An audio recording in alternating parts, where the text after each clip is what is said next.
Este texto se llama La representación social de la infancia y el niño como construcción social. Ya ese nombre del texto nos está hablando de un montón de cosas que nos podríamos dedicar un largo rato a pensar. Vamos a empezar con esta primera parte, ¿no? ¿Qué implica decir que la infancia es una representación social? ¿No? Si estuviésemos en una clase normal, digamos, en una clase presencial, yo les preguntaría esto, bueno, ¿qué es la infancia? Y por ahí todos tenemos algo para decir de esto, ¿sí? Les hago el ejercicio que lo hagan, yo los puedo escuchar, pero seguramente todos podemos decir algo de esto. Es más, si se lo preguntan en su casa a algún interlocutor de qué es la infancia, tenemos algo para decir, qué es la infancia. En el texto plantea, ¿no?, que la infancia, lo que llamamos nosotros infancia, es el conjunto de representaciones sociales, el conjunto de saberes que una sociedad tiene sobre su niñez. Vamos de vuelta. La infancia es el conjunto de saberes que una sociedad tiene con su niñez. Cuando hablamos de conjunto de saberes, nos estamos refiriendo a una representación social. Nosotros tenemos una representación social de lo que creemos que es la escuela, un saber de lo que creemos que es la escuela, una representación social de lo que creemos que es una mujer, de lo que creemos que es un hombre, ¿sí?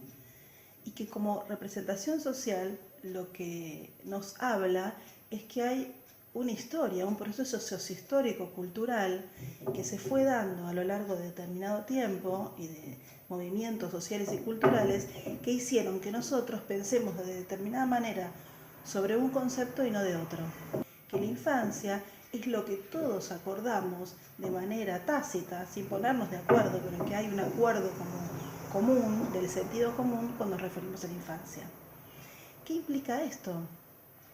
Implica una forma de ver al niño, una forma de cuidar al niño, una forma de pensar al niño.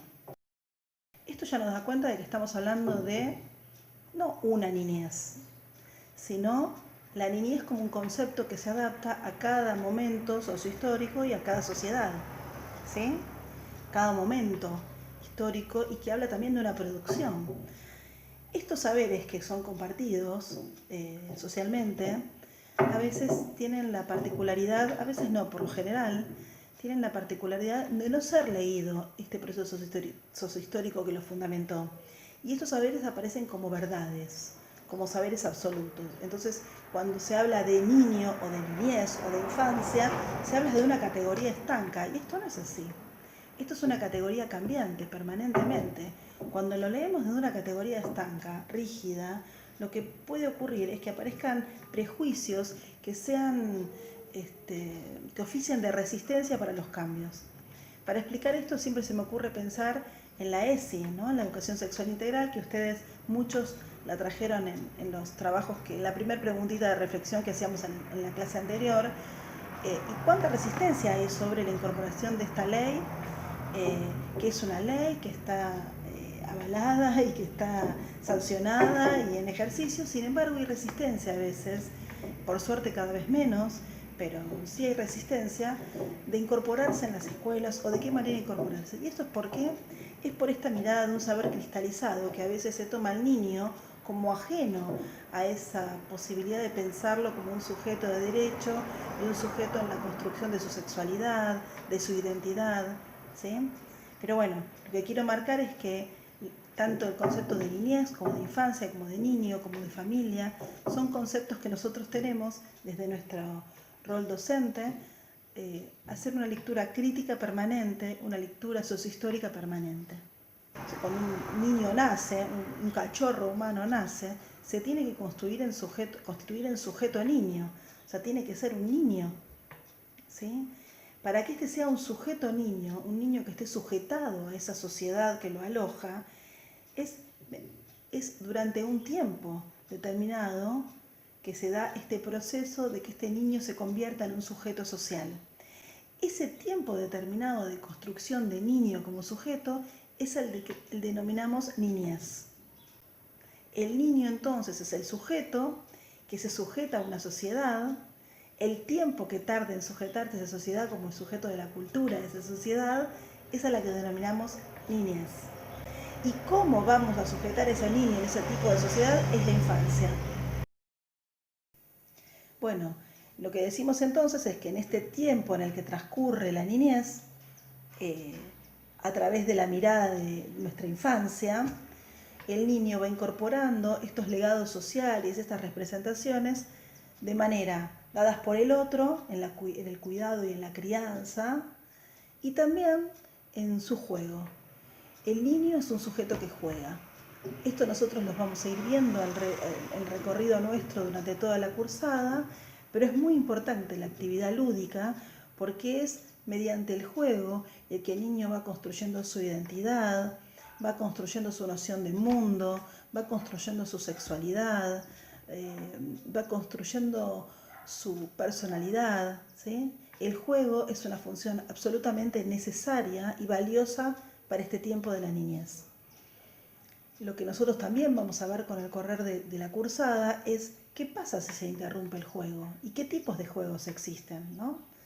La irrupción de la posibilidad de jugar, la paralización de la parte lúdica de un niño nos puede dar cuenta de un montón de cosas, ¿no? Que hay algo de lo emocional que quedó detenido porque algo de otra realidad irrumpió en su formación, ¿no?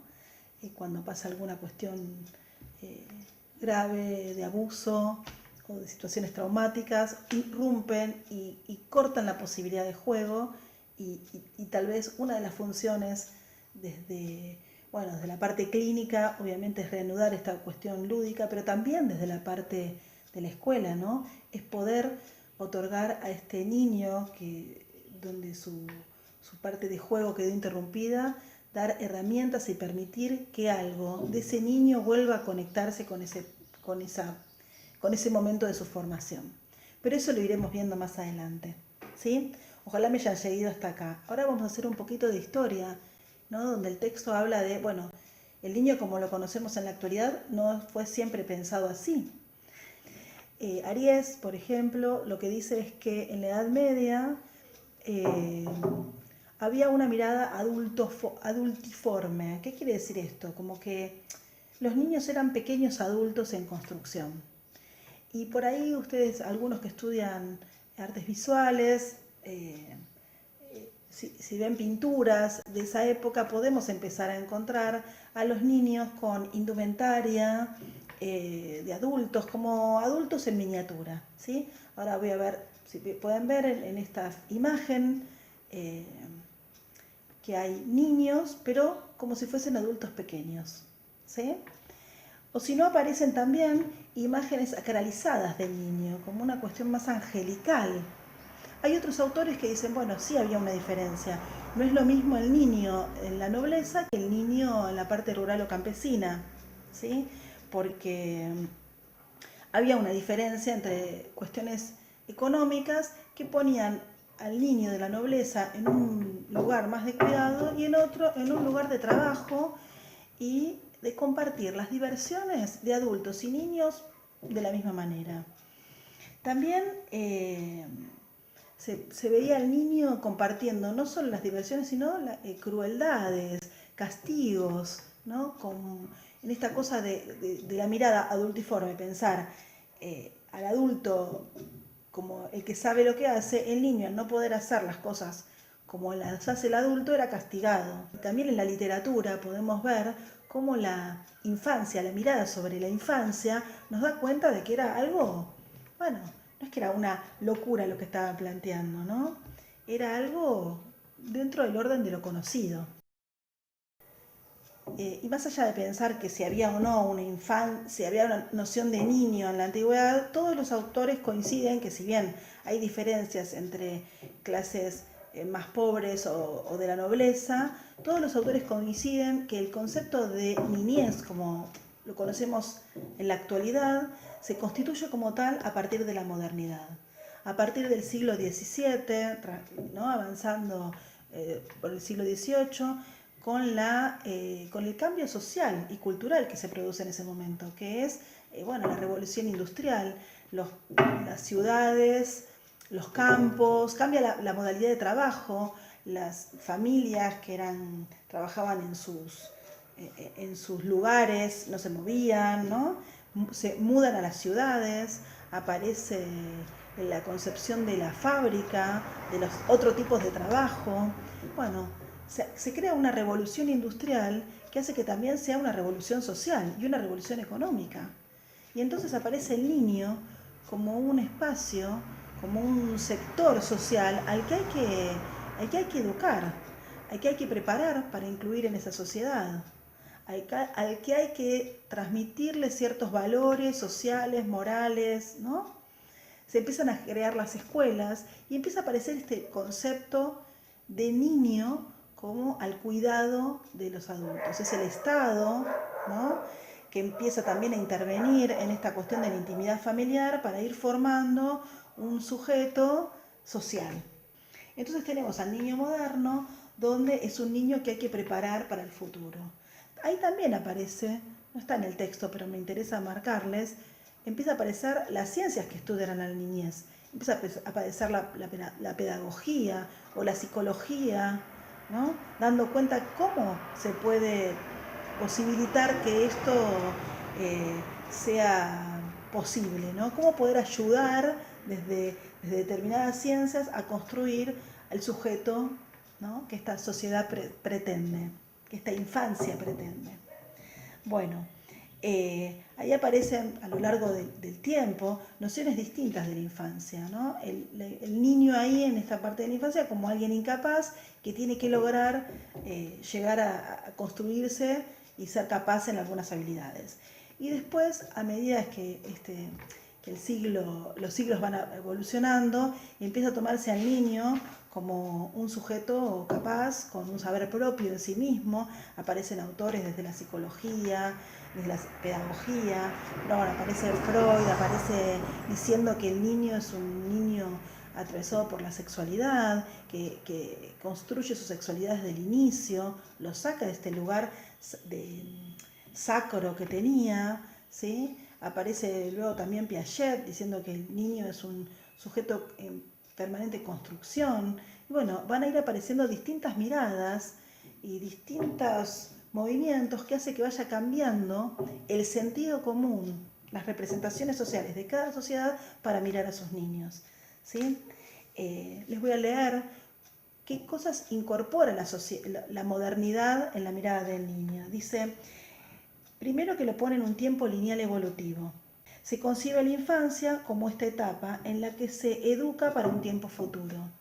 Acá se habla de un tiempo lineal, de un tiempo evolutivo, de una moratoria para un futuro. El niño tiene que atravesar esa etapa de la niñez para un futuro. La llama moratoria social. Una escolarización de los niños y se empiezan a crear establecimientos para los cuidados especiales. Una creación de un mundo infantil y de un mundo adulto. Esto no estaba antes. Hay fronteras bien establecidas entre ambos mundos, ¿no?, los niños y los grandes. La percepción del niño como un ser incapaz, esto es lo que decía antes, de hacer determinadas cosas por sí solo. Es decir, que tiene que estar al cuidado desde la visión de lo que no puede hacer. Para tener en cuenta en este texto también es lo que habla este autor de, ¿qué pasa en la posmodernidad? Primero habla del siglo XX como el siglo del niño, el siglo donde se lograron, por ejemplo, la Declaración del Derecho del Niño, la incorporación de estos derechos en la Constitución en nuestro país y en muchos países también, pero así como fue el siglo del niño, donde aparecieron muchos autores rescatando esta mirada productiva del niño y dándole un lugar absolutamente protagónico, también la desigualdad económica y social hizo que esta cuestión, por un lado, de los derechos, queden evidenciados que no para todos se cumplen, ¿no? Fueron años de guerras, ¿no? El siglo XX fueron años de hambruna, fueron años donde la desigualdad económica, social, se fue dando en muchas áreas, más en Latinoamérica también, y esta diferencia hizo que esta consagración de los derechos del niño no puedan ser sostenidas en todos lados de la misma manera. Esto es una deuda, ¿no? Pero es una deuda que también tiene que ser nuestro faro. Es una deuda que permanentemente debemos trabajar para dar el tiempo de niñez a los niños. Bueno, entonces, como decíamos antes, lo importante de sostener el tiempo de la infancia, el tiempo que transcurre en que un niño se convierte en sujeto, es importantísimo y a veces se ve obturado por no poder cumplir con esa moratoria social, ese pasaje, ese tiempo, ¿no? Ese tiempo que hay que darle a la infancia para que el sujeto se transforme en tal.